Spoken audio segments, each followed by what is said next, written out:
What Utah lawmakers are saying on the third anniversary of Russia's invasion of Ukraine. Federal workers Confirm Ukraine's boundaries. Utah lawmakers pause to remember the Ukraine war today. News specialist Daniel Woodruff is at the Capitol right now, where for one lawmaker, this is very personal, isn't it? Yeah, Mike. Representative Jordan Tusher, a Republican. His wife is Ukrainian. He's lived and worked in the country several times, and he's visited Ukraine a couple of times since the war began. Today, on the floor of the House of Representatives, Tusher told his colleagues that he is a witness to the atrocities of the war and the damage inflicted on Ukraine. He wore a Ukrainian pin on his jacket as he spoke, and he displayed a piece of shrapnel from a Russian bomb that he said had hit the western part of Ukraine. The Ukrainians that found it painted it blue with flowers on it, and added the words on the bottom, Nezalezhny. Nezalezhny means independent.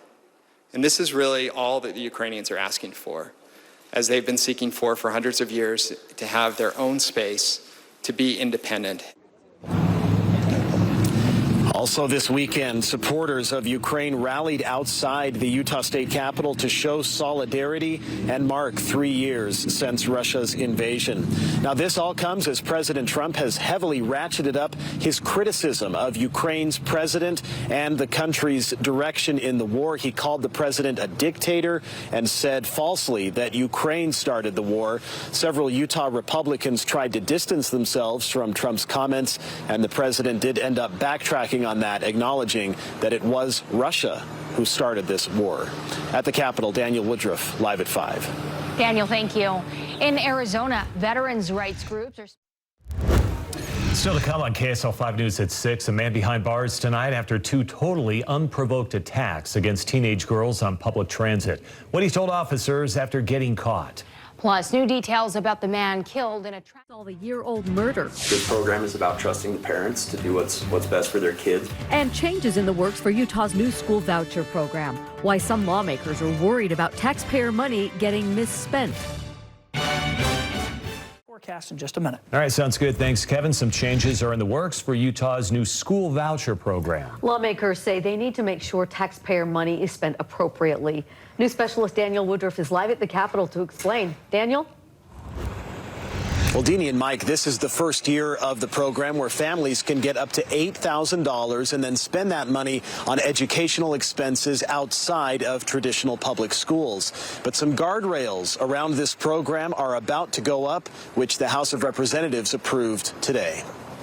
Representative Candace Perucci says Utah's school voucher program, known as the Utah Fits All Scholarship, is changing lives. But with every new program, there are kinks. Her House Bill 455 aims to address those. It reduces how much homeschoolers can get from the program and clarifies what the money cannot be used for. Things like ski passes and lift tickets, season tickets to entertainment venues, or buying a musical instrument. This is an important step in safeguarding taxpayer dollars and being good stewards of this program. The Utah Fits All Scholarship has been controversial, with some arguing it takes money away from public schools. But Perucci's bill imposing new guardrails still passed unanimously, even winning support from opponents of the voucher program. We need to be accountable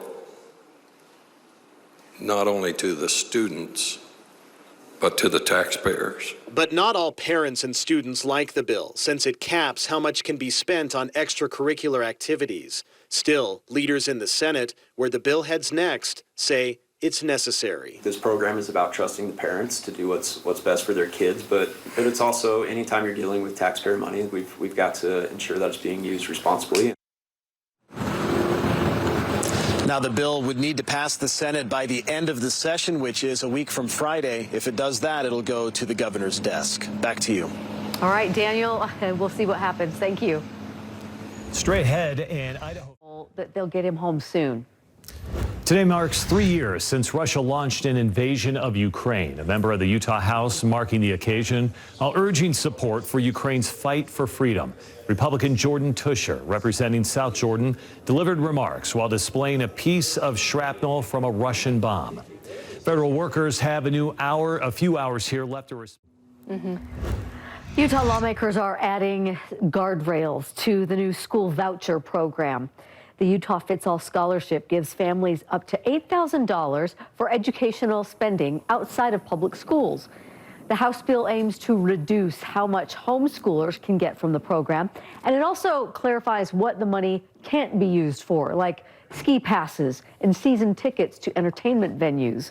The bill needs to clear the Senate by March 7th, the end of the session, before it can move to the governor's desk. Americans are paying more.